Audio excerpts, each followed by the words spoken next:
শুভ সন্ধ্যা সবাইকে। সবাই কেমন রয়েছে? আশা করি খুব ভালো রয়েছে। সেদিন সন্ধ্যাবেলা হঠাৎই ইচ্ছে হলো যে চানা মশলা বানানো হবে। দুপুরেই ডালগুলোকে ভিজিয়ে রাখা হয়েছিল। ডালটা প্রেশার কুকারে দেওয়ার পর একটু চা পাতা, এলাচ, লবঙ্গ আর দারচিনি দিয়ে একটা ন্যাকড়ার মধ্যে একটা গিট্টি দিয়ে নিলাম।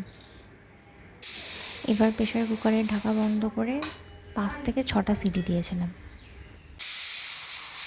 আর ডাল সিটি হতে হতে এদিকে পেঁয়াজ কুচি, আলু কুচিয়ে, লঙ্কা কুচিয়ে আর কিছুটা পেঁয়াজ ঘষে নিয়েছিলাম। আর আদা রসুন পেস্ট করতে হবে, সেটা কাকিমা রসুনগুলো ছাড়িয়ে দিচ্ছিল। ফোড়নের জন্য কয়েকটা এলাচ, লবঙ্গ, তেজপাতা আর একটা শুকনো লঙ্কা নিয়েছিলাম। এরপর তেলটা তেতে গেলে তেলটার ওপর একে একে ফোড়নগুলো সব দিয়ে দিয়েছিলাম আর সামান্য পরিমাণে জিরে দিয়েছিলাম। তারপর পেঁয়াজ কুচি আর পেঁয়াজ কুড়ে রাখা পেঁয়াজটাও দিয়ে দিয়েছিলাম।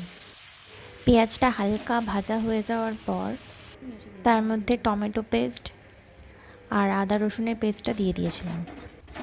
আর এর মধ্যে আরও যাবে, সেটা হচ্ছে জিরের গুঁড়ো আর হচ্ছে একটু চানা মশলা। এবার দেখা যাক প্রেশার কুকারের ঢাকা খুলে যে চানাগুলো সেদ্ধ হয়েছে কিনা। চানাগুলো ভালো মতোই সেদ্ধ হয়েছিল।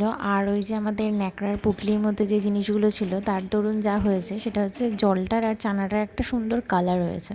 এই কালারটার জন্যই ওই জিনিসগুলো দেওয়া। রান্নাটা কোনো অঙ্কও না বা কোনো সূত্রে ফেলা জিনিসও না, প্রত্যেকে আলাদা আলাদাভাবে রান্না করে। তোমরা কে কীভাবে চানা রান্না করো সেটা আমাকে জানিও।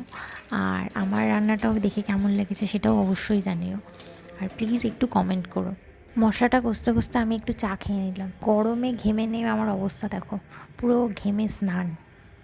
মশলাটা ভালো করে কষে যাওয়ার পর সেদ্ধ করা চানা এবং চানার যে জল সেটা দিয়ে ভালো করে নাড়িয়ে চাড়িয়ে ফুটিয়ে নিলেই রান্না কমপ্লিট।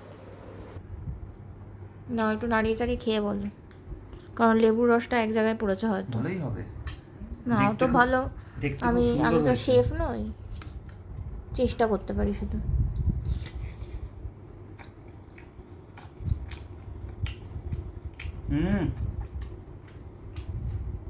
দারুণ দারুণ, হেভি হয়েছে। বাড়িয়ে বলো না কিন্তু। সিরিয়াসলি দারুণ হয়েছে। এটা চানাটা তো পারফেক্ট সিদ্ধ হয়েছে।